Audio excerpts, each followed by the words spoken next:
guys, welcome. I am Jen Frost with Faith and Fabric, and today I'm going to be showing you how to make this absolutely gorgeous quilt that you see behind me. You saw in the previous slide some little quick things to be aware of. You can use down below to skip around through the chapters. The chapters are really important because I'm going to be taking you through fabric selections, through different colors, then we'll be talking about how to break apart this quilt in terms of assembling the blocks, how to assemble the rows, how to do the binding, how to make the quilt back. So there's a lot of different parts to this. If you are joining me as part of a formal quilt along, welcome. If you are picking up this video because you've purchased the pattern, welcome as well. I look forward to making this quilt with you.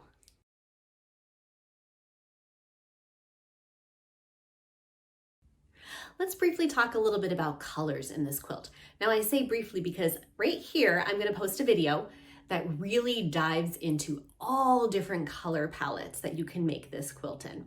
Here's some samples of what you'll find in that video. So you'll see we're gonna really spend a lot of time looking at different colors. Now, since we already have that video, I'm gonna keep this section pretty brief. Two things I do wanna talk to you about though. First is, obviously behind me, you'll see this color. This is done in the whites to the pinks to the blues to the purples.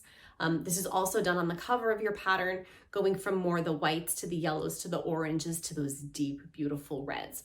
So you'll see as long as you pick kind of like a main color and then radiate out, it's going to work beautifully. Now, if you have purchased the kit, this is obviously the color pattern that you'll have in there. You can see all the fabrics nicely tucked into the little bag. There are some kits on the website. There's a link to the kit below.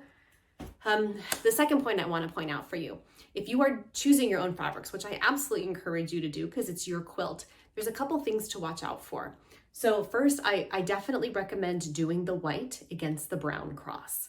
I think if you skip the white because you're worried about working with the white fabric, worried about stains, worried about fabric, the underneath fabric showing through, just watch how you press them. You know, always press to the dark side, but having that white against the brown really makes a gorgeous contrast. I've seen these done in rainbows and that's beautiful too. You're just gonna start with the white and then fade to the lightest color. So go to yellow, to an orange, to a red, to a purple, to a blue. So fade out, and as you move through those tones, you're gonna be getting darker and richer tones, kind of going more from like the pastels all the way to those jewel tones. The second thing is on your hillside. So there's two different hillsides I've done. This is the hillside for the kit. You can see some of these, some of the blacks and the blues in here pop a little bit more. I went for more of a contrast in the fabric. I'm gonna put a picture over here to the one that I did in the oranges and the reds. Here I focused a lot more on those dark grays and blacks. And I think they're both beautiful. As you'll see though in the photo, you don't get as much of a contrast in that hillside as you do on this hillside because I really did vary the colors. So that's gonna be something else. That's your second thing you're gonna wanna really think about is as you pull your grays and blacks together, or in this case, you know, your dark blues, grays and blacks, is how much of a contrast are those fabrics going to provide to each other. Your last point I wanna bring up, I know I said two, but there's really three.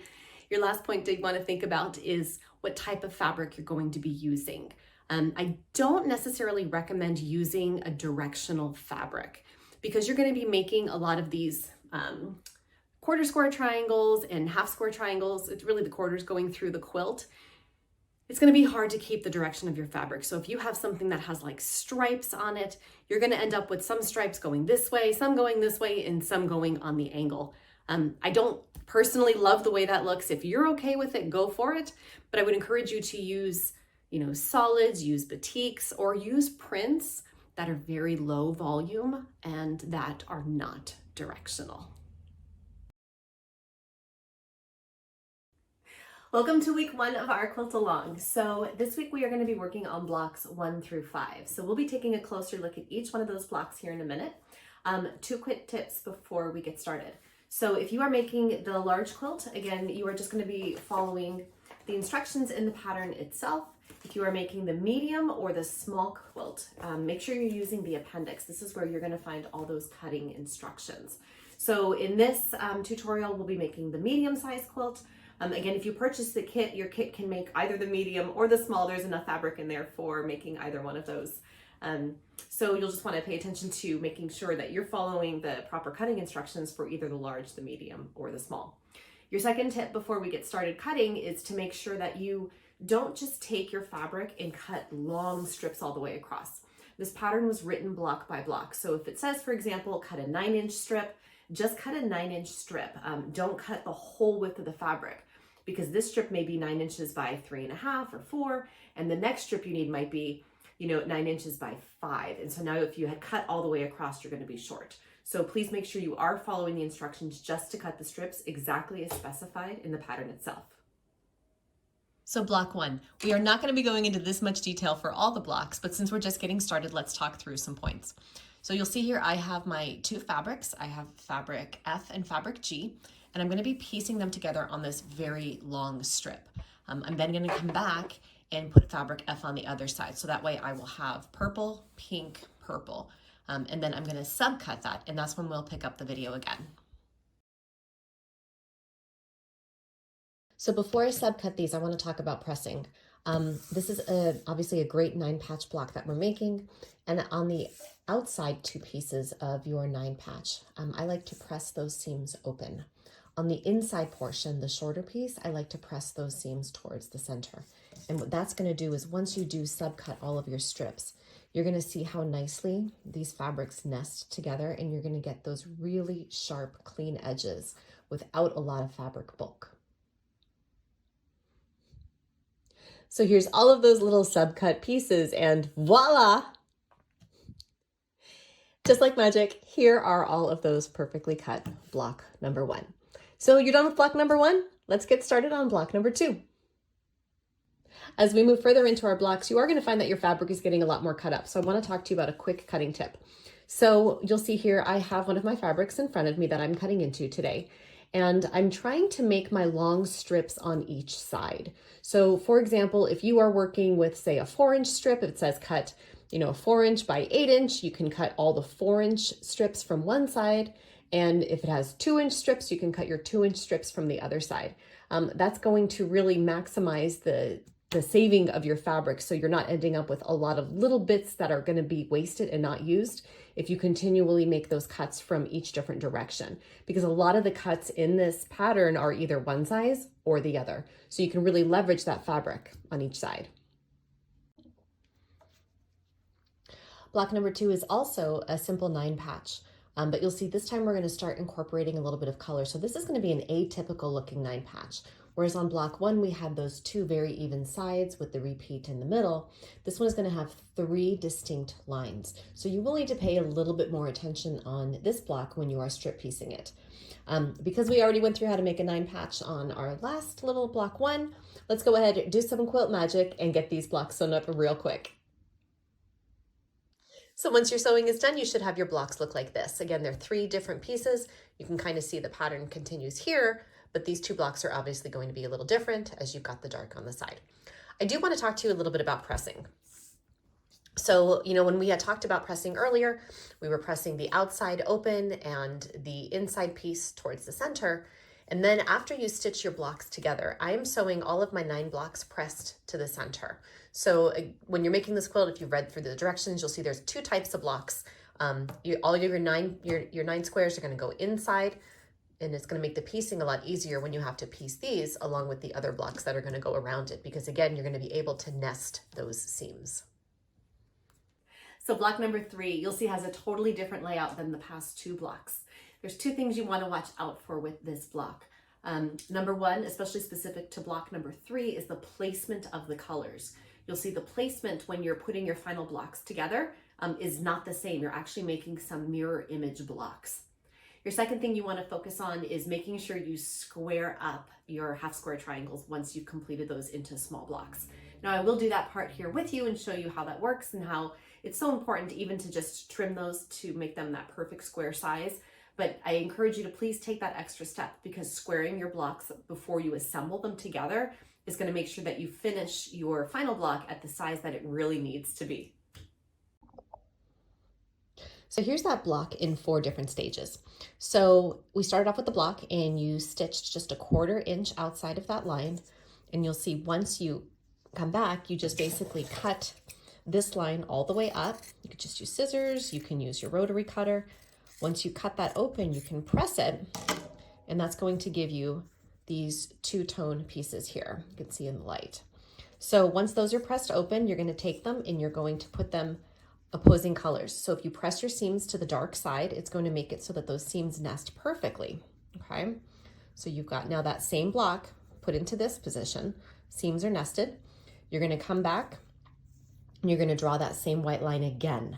So now you've got it going from corner to corner. You're going to take it to your machine for step 4 here. Here's that white line right here. You could see I stitched on either side of it.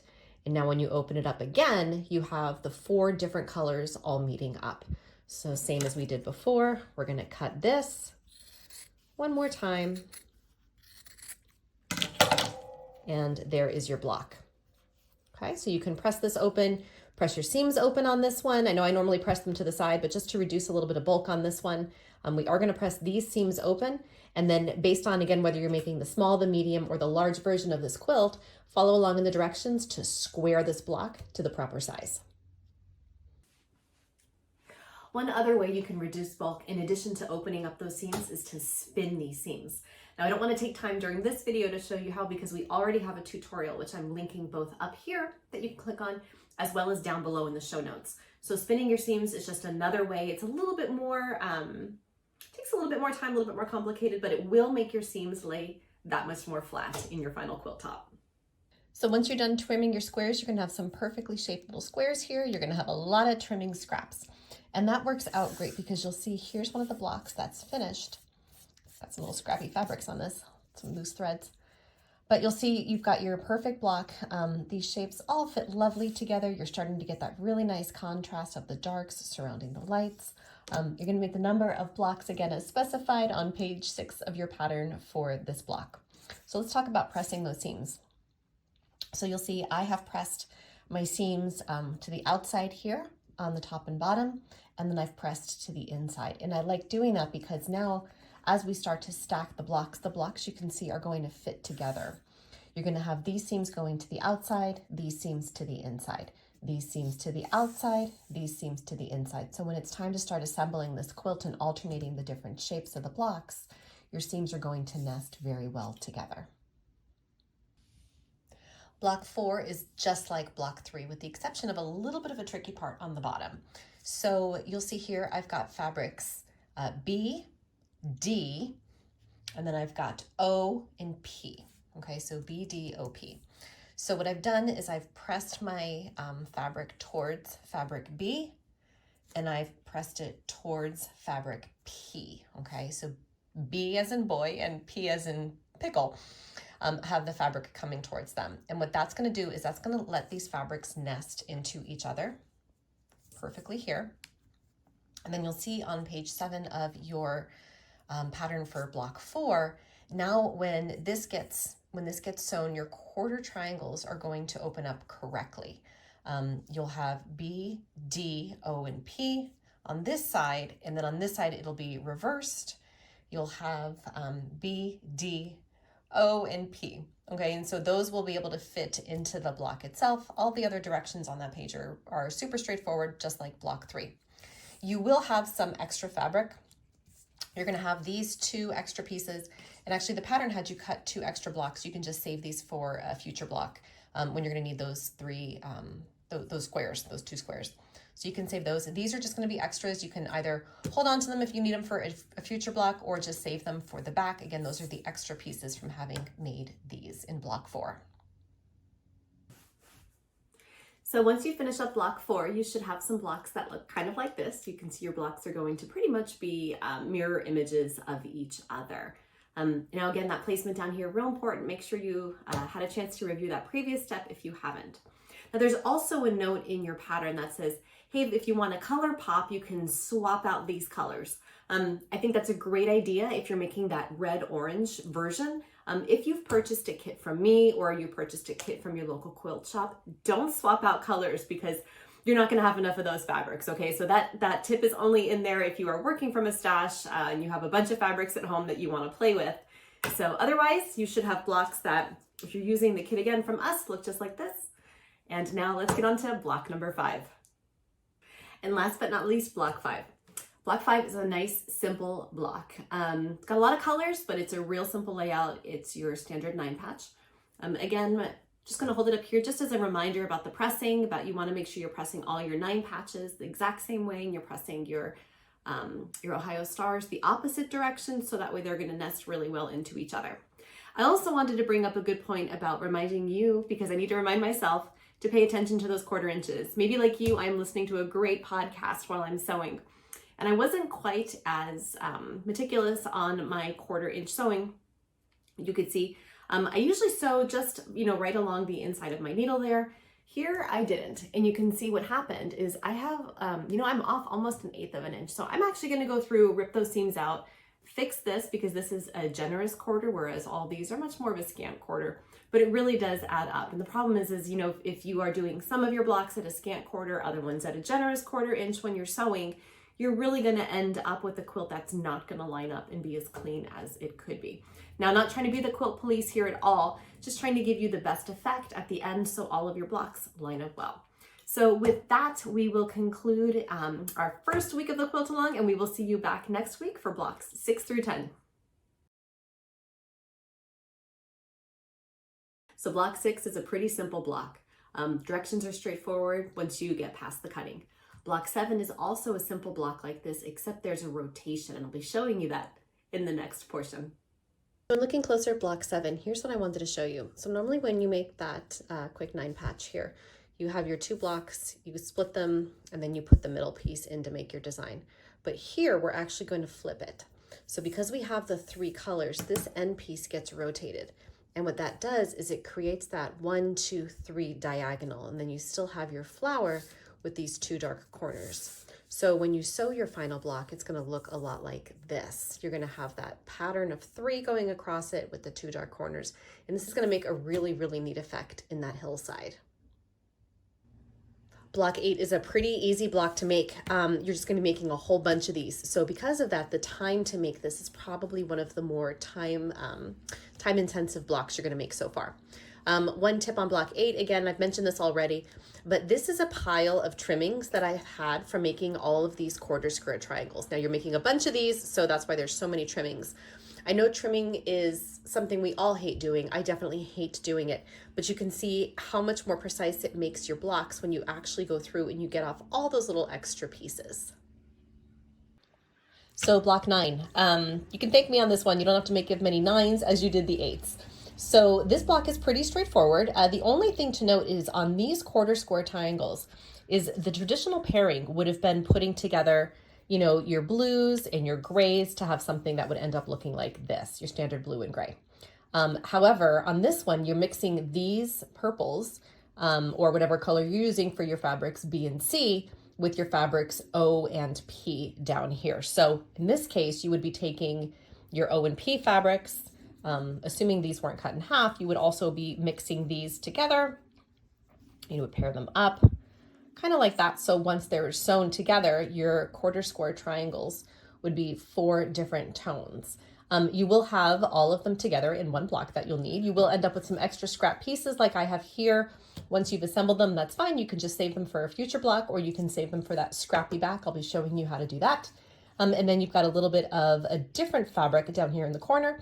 Make sure you check out page 11 of your pattern to see which fabrics all of these are and to make sure you get this little color scheme correct as you assemble your block. And last but not least, block 10. This is a nice, simple 9 patch made with just 2 fabrics, and you don't need to make many of them. And these instructions, you can find them on page 9 of your pattern.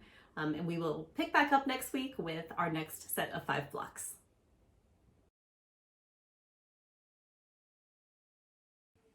All right, block 11 on page 12 of your pattern. This is a super straightforward block, you guys, and you guys are already pros now at this point at making these quarter square triangles. Get used to chain stitching because that's a really effective way to get a lot of these blocks done. Block number 12. Okay, this one's on page 13 of your pattern. This one is your quarter square triangles, but this one is a little bit more complicated.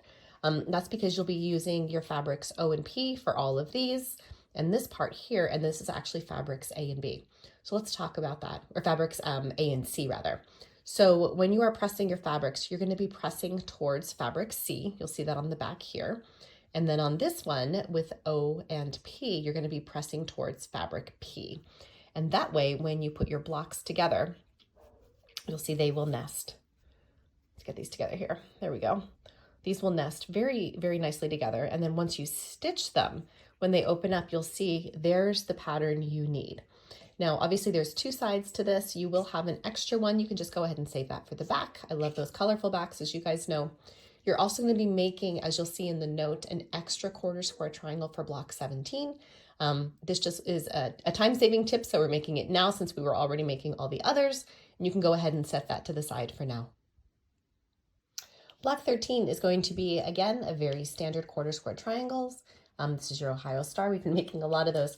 I do want to give you a tip on this one. If you've purchased the kit or if you've purchased fabric, you're likely ending up with getting towards the end of your fabrics. So make sure that when you are cutting your fabrics, that you are always cutting the larger block first.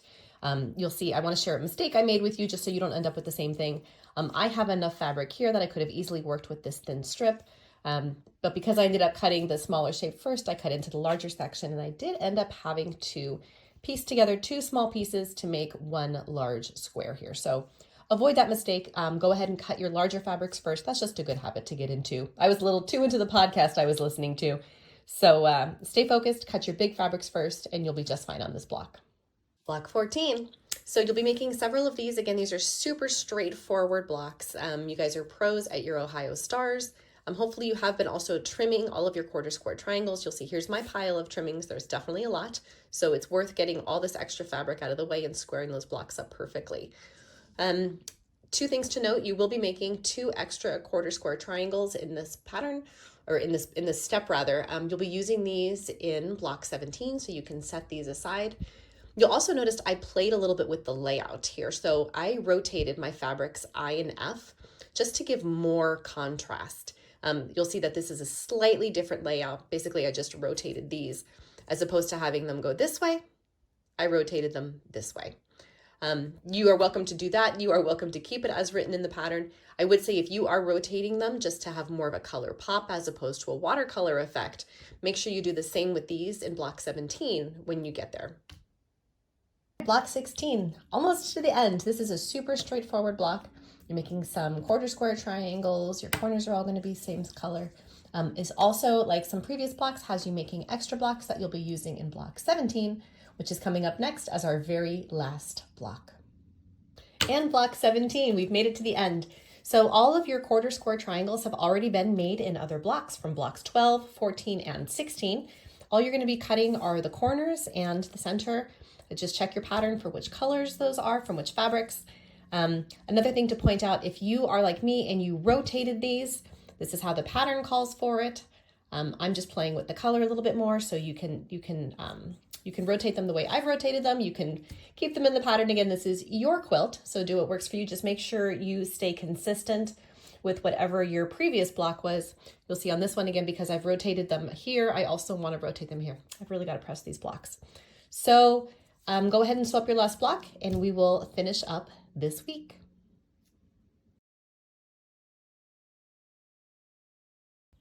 So let's talk about putting our blocks together now that we've got them all sewn. So you can see I've got all my blocks on the wall here. They look great. I love the colors. So what we're going to do is we're going to start on row 1, and we're going to basically sew one block to the next, to the next, to the next, to the next, to the next, all the way through until you complete that row. For odd number rows, you're going to be pressing them to your right, and then you're going to sew the next row. And for those rows, you're going to be pressing them to the left. And then that way your seams are going to nest a lot easier. So put all your blocks together by row. And then once your rows are all individually sewn together, then we're going to attach the rows to one another. Now, a great tip for attaching your rows.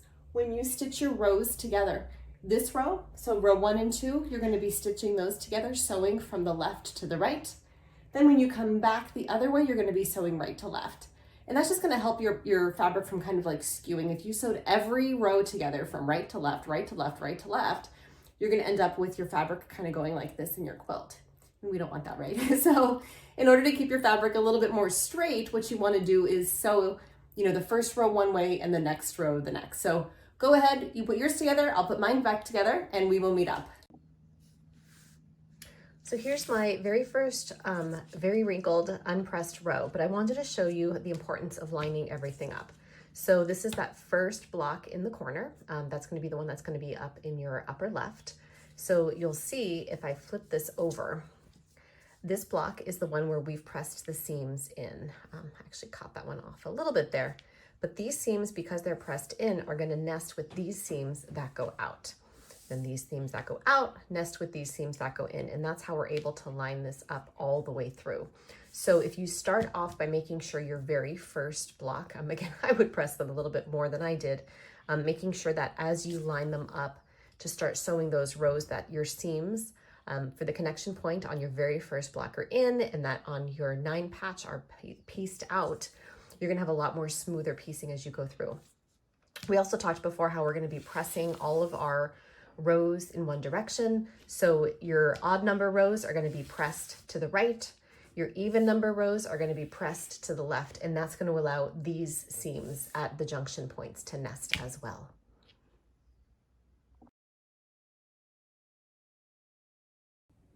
So let's talk about the back of your quilt. You guys probably have a bunch of little scrap pieces left. These are some of those half square triangles and even some quarter square triangles that were cut previously. I hate wasting any fabrics, so we're going to incorporate all these pieces. And then we're also going to incorporate these fabrics. Now, if you purchased a kit, these are those fabrics that came in your kit that are left over from your trimmings. I'm going to show you how we're going to be cutting these up to use as a baseline for the back. Now, if you are not into making a scrappy back, that's okay. There is, with the exception of some of the fabrics, again, this is only if you purchase the kit, there are some fabrics where you are going to use almost all of it. Like you'll see, I used almost all of fabric C, but you will have some extra room in case you make mistakes or you just need a little bit of extra. You want to swap some colors out here and there. With most of the fabrics, you will have some flexibility with the kit. Let's start first by looking at the scraps. So the first thing I like to do is separate my scraps into different piles. So you'll see I've got some quarter square triangles here. I've got some half square triangles. I've got some of these 2.5 by 2.5 inch squares that I've cut. Just scrap pieces here that are left over. So I'm going to be able to put those together, you'll see, to make a colorful little stripe. These will actually fit really well with these. So you can see how this will slowly start to come together. I also have some extra pieces here, some colors that I didn't like as I was working through this. This is all gonna make for a very, very interesting back of your quilt. You'll see here were some that I pulled apart. So I'm just gonna take all these little scrap pieces and I'm gonna put them together. Now, when I put them together, I'm gonna try to make one very long strip of them. Because for me, I like to have all that color variety in one spot. So I'll probably come through and do something like this. Obviously I'll have to trim these all to the same size. You can take some of these colors. You'll see this pink that I've got, just this little tiny scrap piece left. That would make a great little piece to cut here. I can trim these down to size. Move this up so you can see here. Trim this down to size and then just make this one long, really cool strip. Then what I'm going to do is I'm going to come back in here with all these little color scraps and I'm going to trim these. Now let me talk about trimming here. So here's a piece. You'll see this is pretty good. I can just cut this little section off here and I've got a nice chunk. When you have pieces like this, what I would recommend is taking the length, press it, cut it here, and now you have a long panel you can use, and then you're left with this solid piece here. You can also cut this little chunk off and then add that nugget. So I'm gonna put a link here to a video where I'm gonna show you, we filmed this a while ago on how to use all the tiny, tiny little nugget pieces. But for purposes of this one, these pieces are a little bit larger, so they should be slightly easier for you to assemble into one large back. So here's how it's turning out so far. So I've taken all these little crumbs and I have put them together, and you can see how completely colorful this strip is turning out. Now my strip with all these little tiny scrap pieces is about 48 inches long right now. So this is gonna be perfect for a very long color strip down the back of the middle quilt. And these are literally made with pieces that I screwed up on. You'll see these guys. These are my quarter square triangles that I cut too small. These are just some extra pieces that I had. These are some little edges that got cut off that I was going to throw away anyway. So by saving all your little crumbs, not only are you not wasting, but you're making a really beautiful color piece for your back. Now we're gonna keep sewing to this now some of those larger pieces that we had left from all of our previous cutting to make a really, really beautiful back. So here's how the back of the quilt turned out. You'll see the whole quilt here. It's kind of hard to get this whole thing in camera, but all those gorgeous bits and pieces have completely filled this quilt. And here's, bring this closer for you. Here's that super cool strip that we made from all those tiny little bits. And I love the color that adds, and it goes all the way through the whole quilt. Actually, you know what I may end up doing is even flipping this over this way, so that way this becomes the top, because you'll see the strip actually starts here and goes all the way down. But I love how this turned out, and I really like the fact that we didn't waste any of our fabrics. We were able to use all the fabrics that we had as part of our kit. I only have a little bit of extra scrap left. Hopefully that's all you have left too. And now we have a gorgeous quilt back that we can use in our quilt.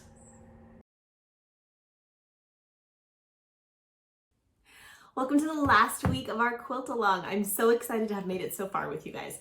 So in this section, we're going to be looking at our quilt sandwich. We're going to be looking at with threads, different colors to use. We're going to be sampling some thread colors on here. I want to show you what does a brown thread look like if you use that? What does a white thread look like if you use that for your quilting?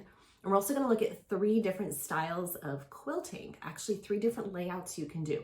Now, obviously there's so many different ways you can quilt this, but I want to leave you with at least 3 different ideas, some pluses, some minuses of each one, and I'll even throw in a little bit of like a skill level. So if you're new or you're more advanced, you can kind of choose one of those 3 based on where you're at.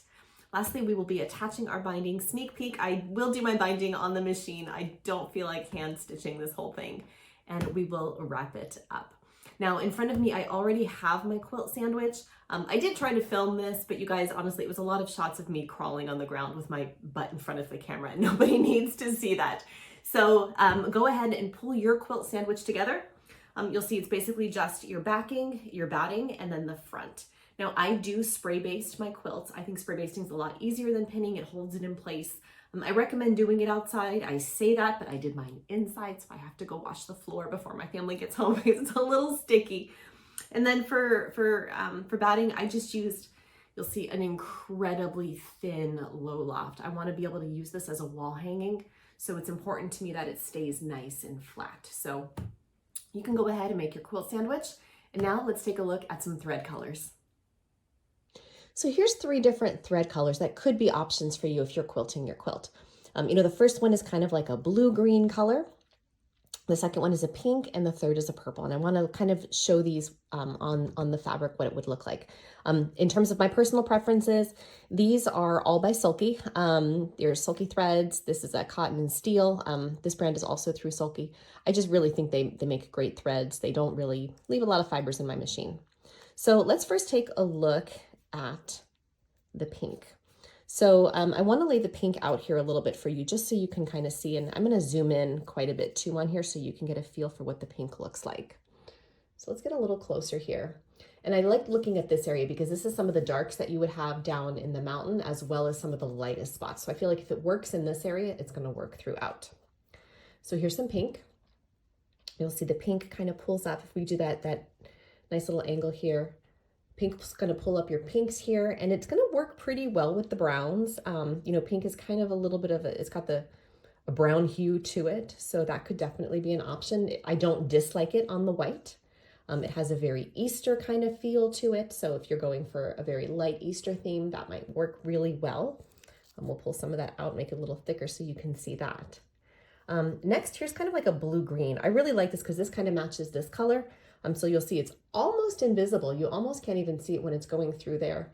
It's a little, for me, it's a little bright against all the pinks and purples. There's a lot of pink and purple in here, and I really see it against the brown. So I think if you wanted to have something that was like a really bold contrast, you would see that well here. I will show you all these against the black here in a moment. So let's pull a little bit of this out so you can kind of see how that looks. And lastly, we have some purple. I thought this would be really pretty because there's so many pinks and purples in this quilt. And purple to me really it's a different color than pink. Obviously it's a different color, but even just in terms of what hues it picks up. I like the purple because it's a kind of a combination between the blues and the greens, whereas the pink doesn't have any of the blue in it. This has a lot of those blue undertones. And honestly, just putting it on here, I already think this one's kind of my favorite. I like it better against the brown. I think it has, for me, a nicer color against the brown than the pink does. And then like we mentioned, that blue-green really does stand out against the brown. Not a bad thing, if that's what you're going for. I like how the purple meshes well with the pink. I obviously like how the purple meshes well with the purple. And then let's slide these all down a little bit. Let me see if I can do this without tangling the thread too much here, because I would like you to see these against the darker blues and black fabrics on the bottom part of the hillside. So here we go. So this is actually a lot darker in person. It's coming across a lot lighter in the camera. But here's the purple against it, here's that blue-green, and here's the pink. And I think even just seeing it here, I still think I like the purple the best. I think this is my second favorite.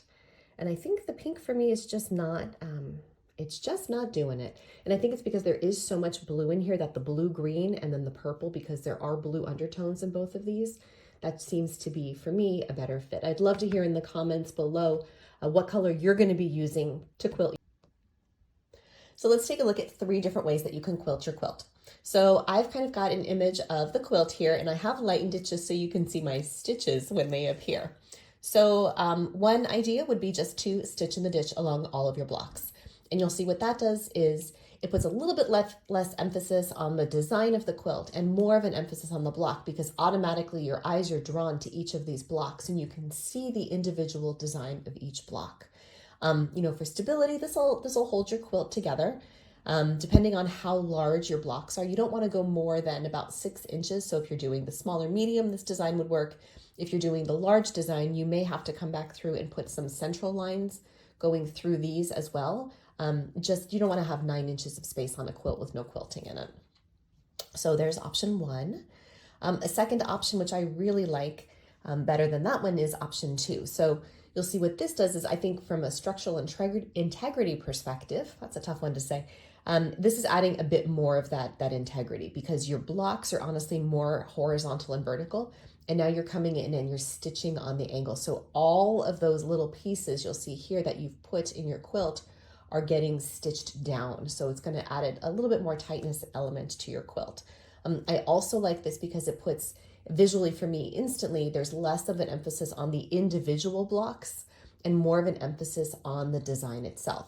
So if you decide to go for a design like this, you would just start, for example, here in this corner on the block, and you would come up, and then you can go all the way down, and then you come, as soon as you hit the corner, you come, you're going to come down until you hit this corner and then back up, and then you just keep following this design, bouncing off the edges, and it's going to end up where you're going to end up filling pretty much your whole quilt with one single stitch. Then you can do turn it and then finish up any that you left off with. So I love this technique. This is a really easy technique, especially if you don't have a lot of space, in your quilting studio to be doing a little bit more intricate of a design.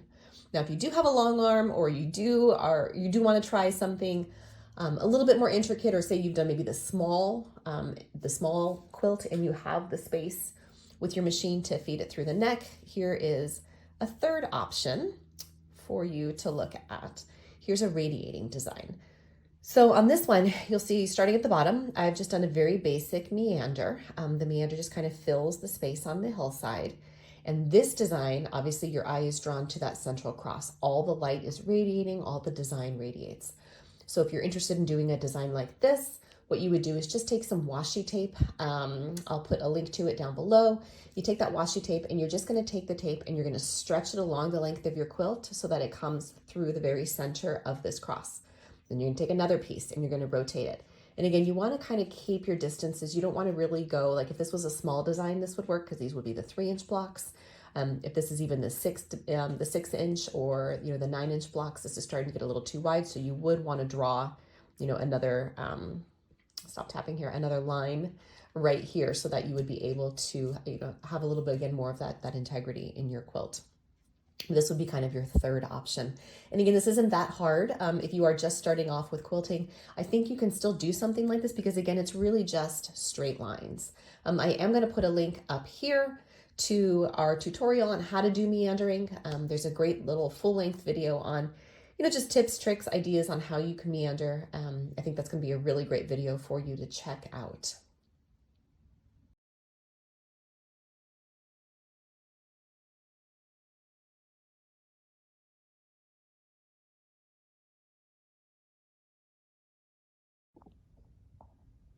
So a quick tip as you sew.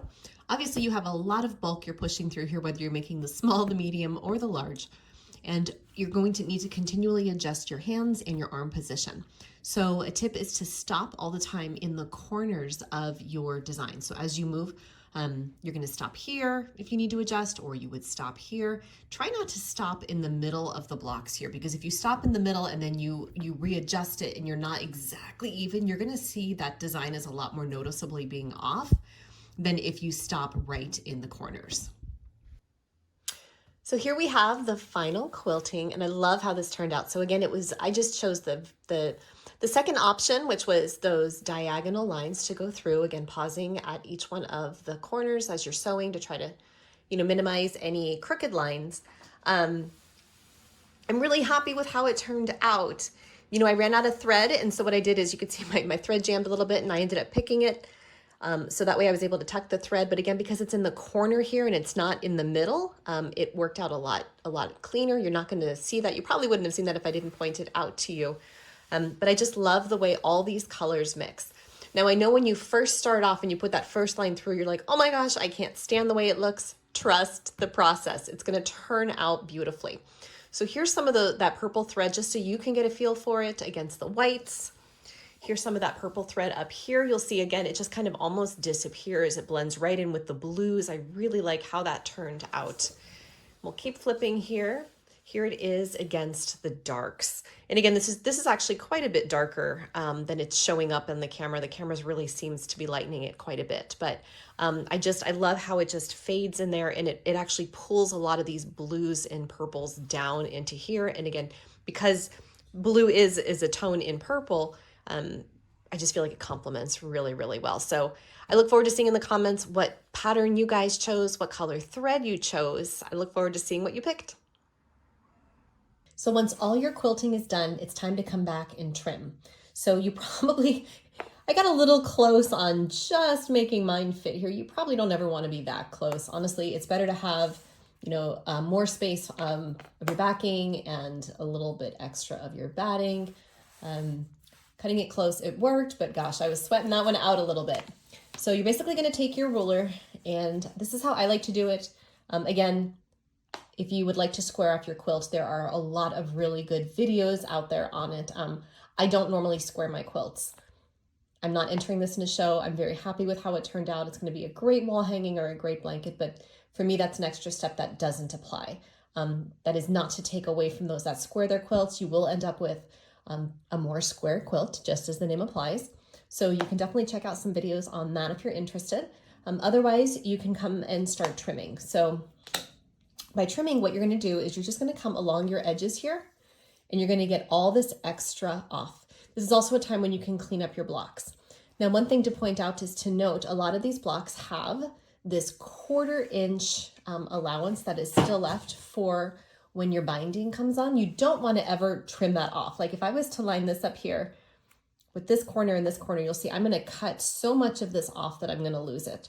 So you really, you know that basically a 1/4 inch is going to get covered by your binding. So I always like to kind of straddle the difference a little bit. So I've got, gosh, not even 1/8 of an inch here of white, and that's going to clean this up because this block did end up a little larger than the others, and I didn't square it off. And again, that's when we talked about earlier about the importance of always squaring your blocks. If you don't, you can end up with that. And then say, for example, perhaps this was, even when I squared, perhaps when I was, putting it down, it might have gotten stretched. You can see I was having some tension issues with my machine, but in trying to quickly get this video done, I left the tension issues there. And so because of that, you can see it bunched a little bit when I was stitching them down, just because the machine really needs to go in for a quick service. So those are just some things that may have happened to you as well. I think it's always important to point out challenges, right, that we run into, and not just the good things. So you can go around. I'm going to go around and clean up the edging on my quilt just like this. That's going to give us a nice straight edge to attach our binding to, and then we'll meet back up to talk through binding. Guys, let's talk about binding. So if you purchase the kit, you've got your binding already labeled. If you are just using some fabric that you purchased, hopefully you hope enough to include for binding as well. So I'm going to put a link down in the show description for a binding calculator. There's no point in reinventing the wheel. I'm also going to put over here the calculations that you'll need, the amounts you'll need for binding, whether you're making the small, the medium, or the large of these quilts. So I'll give you a second, you can kind of note those down. That's how much you'll need if you're cutting the same width that I've cut here. And you'll see I am using 2.5 inch, let me pull that down so you can see it better, 2.5 inch binding. I like the way that looks. Just to show you a sample, you'll see, let me pull this whole thing down. You're basically going to be stitching it on, and then once that wraps at about 1/4 inch, it'll give you a little bit thicker of a binding on the back, and I think that looks really pretty. It's going to be a lot easier too, especially because, again, I'll be machine binding mine, not just on the front, but on the back as well. So what that means is you will see a little bit of a seam here, a little bit of the stowing stitches that come through. Again, if you hand bind it, you won't. So let me show you how to put this together. So you're going to be cutting your strips with the fabric, again, based on those numbers I just showed you. And then to attach your binding together, you're going to come through and you'll have, if this is an end of a strip and then here's an end of a strip that you need to attach together, you basically just put them together at a right angle and you're going to stitch straight down the edge, okay? Flip it so it folds nice. So you've got one piece, you've got the other piece, you make the right angle, you sew corner to corner, and then you're gonna cut just about 1/4 inch above that line that you stitched. So that way, when you open it up, you're gonna fold it like this. Again, this will all be gone. Here's that stitch line that will be there. And then you're able to just continue that long binding strip again until you hit those lengths. It's a super straightforward, super easy way to do it. I prefer this because it's gonna make less bulk. There's another method out there where you can actually just sew straight this way and then fold it like this. But what that's gonna do is that's gonna make really thick, chunky binding on here. That's gonna be a lot harder for you to work with. We're getting so close. Let's attach our binding. So your binding, like mine, should have been pressed in half now. You just basically fold it in half, press all the way down. I like to start kind of roughly in the middle of one side of your quilt. It doesn't really matter which, just make sure the top is facing up. And then take a couple inches. I have about, I don't know, say 7 or 8 inches here, and I'm gonna leave that as my tail, and we're gonna deal with that in a little bit. So you're gonna come and you're gonna set your needle to make sure that you're using a 1/4 inch stitch. You're gonna bring it right up to the end here. You're gonna give it a little stitch in place here, back stitch it.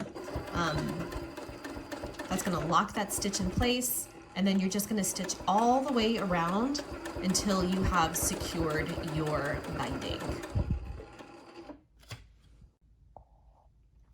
Let's talk about corners. So you can see I've come to the end of my quilt here and I've left about 1/4 inch of space.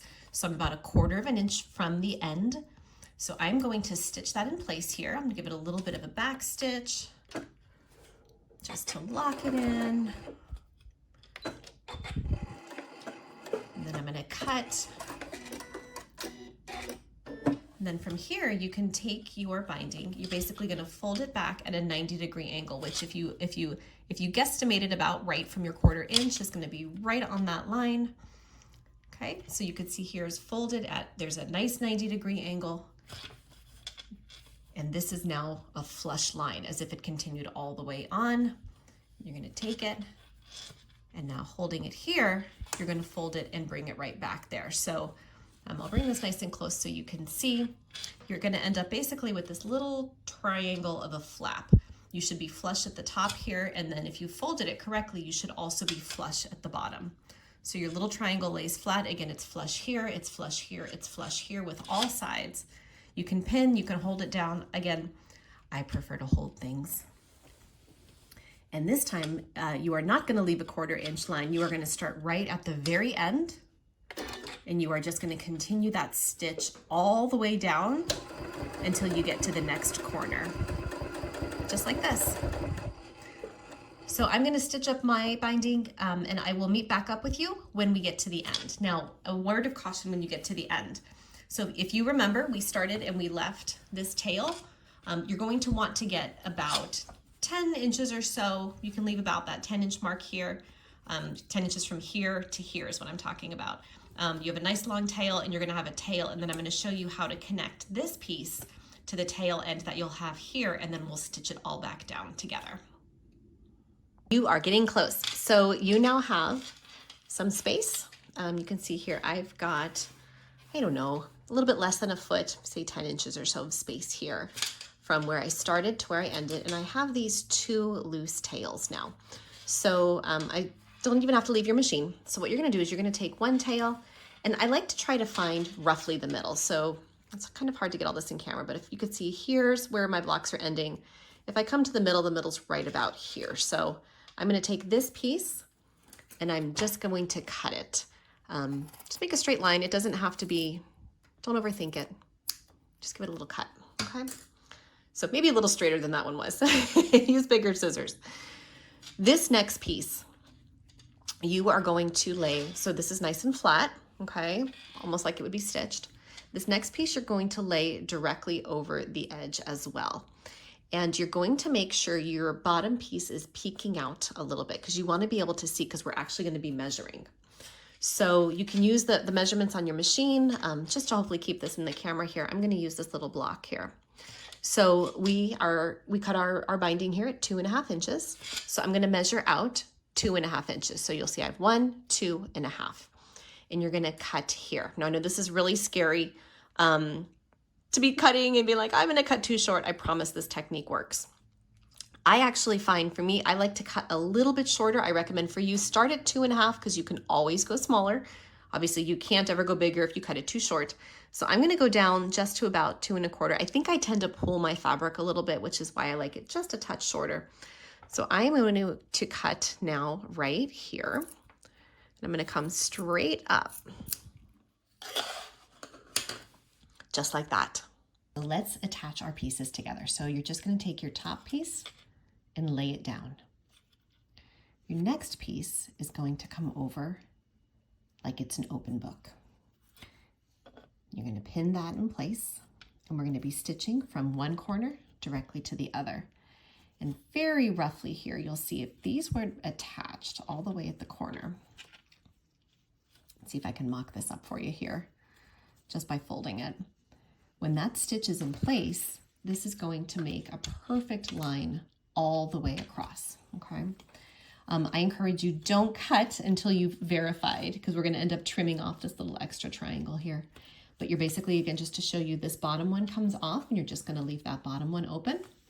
The top one, you're going to bring it off, open it up, and lay it on there. So that way you kind of have right sides touching, and we're going to be stitching on the inside.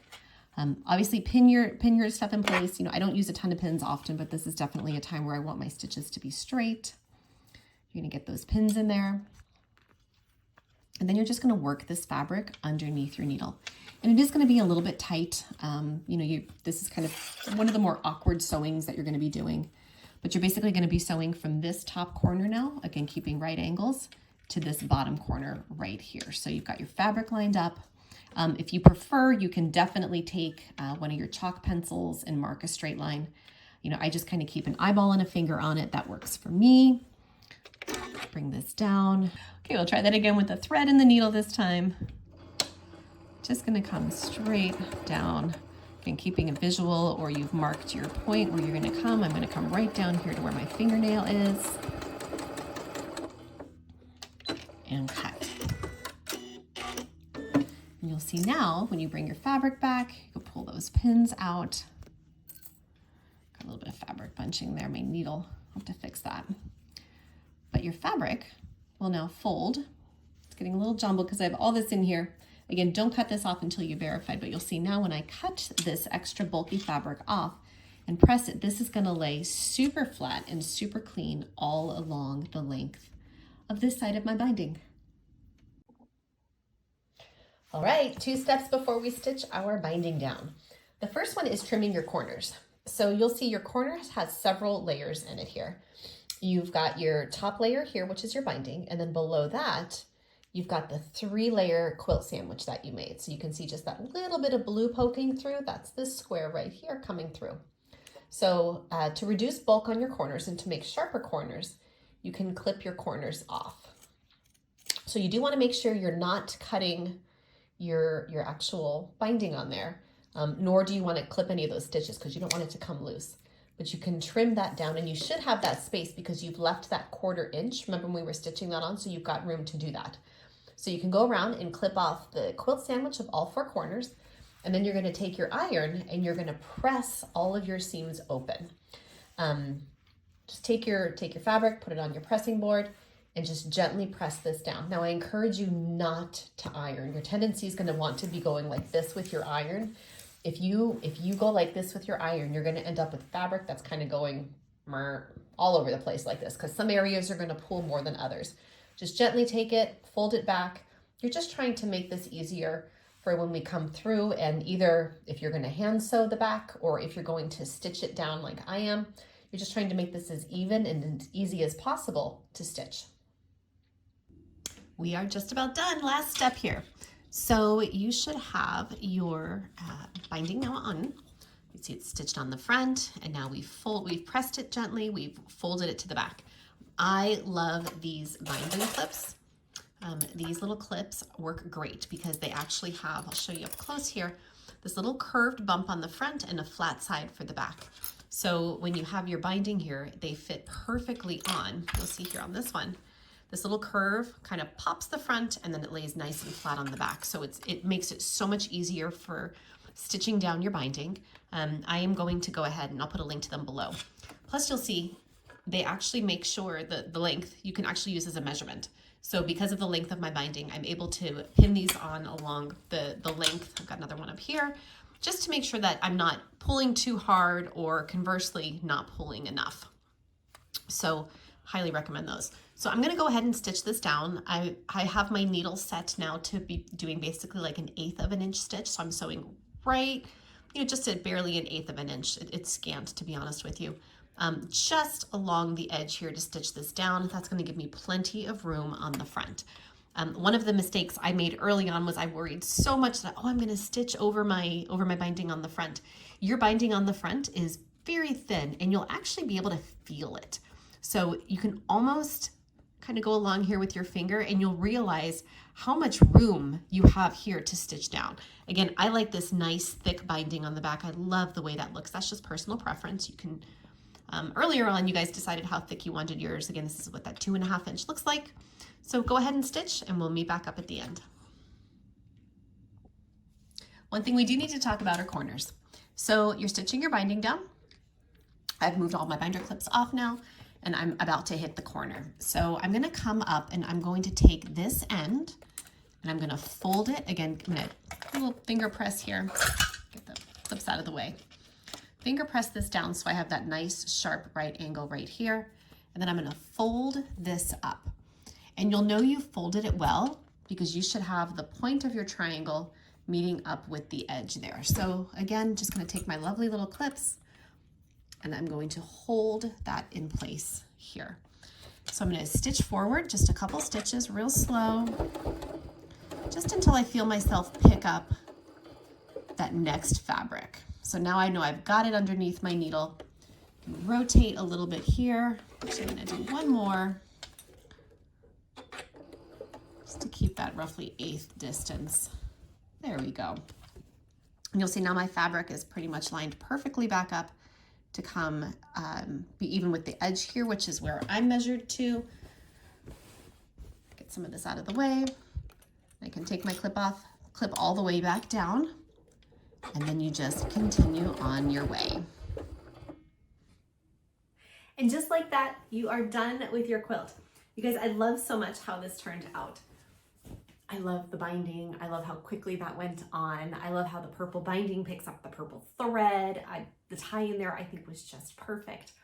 I hope you guys love your quilt too. I hope you've enjoyed joining me for this video, for this quilt along. We have a lot more coming up. I have a link down below to the newsletter. So if you are not already subscribed, you can subscribe to that so you can stay connected with all of the wonderful things we have going on. I would love to see how your quilt turns out. Shoot me an email at this email address right here. I would love to see your pictures of your final product. This has been so much fun making it with you, and I look forward to seeing you in the next video. Take care.